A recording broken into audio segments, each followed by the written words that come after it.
half of the people that I raised up with are no longer here. That's probably where I was leading my life to. I was hanging around with kids selling drugs. I wanted to be a part of something. So we started selling drugs. After that, I continued to sell. I started using drugs then and drinking, abusing drugs and just not caring how I live life. We have Brandon and Ray. They both got incarcerated for murder.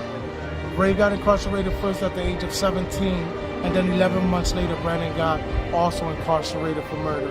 People that lived in this neighborhood knows of the shooting, just the murders that go on. And when I was hanging with my friends, we would get shot at. A lot of things would happen where I know today that it was a blessing from God for me to be here today. Isaiah always came here, our youngest, to Urban Hope, and he was following Christ and still is. And he came home one day and he said, Mom, he said, I want you to come to church with me. He said, everybody's there with their families and I feel all alone. I said, okay, Isaiah.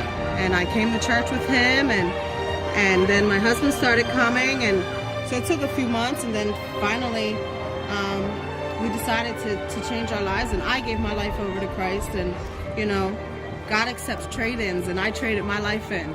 I think that if it wasn't for Urban Hope and Jason and Christy, they pursued us for 10 years to come to Urban Hope. It took 10 years.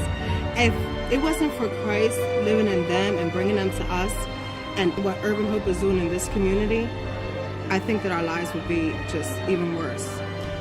I'm just grateful and thankful that the Lord saved me, you know, and if it wasn't for Urban Hope, I don't even know where I would be.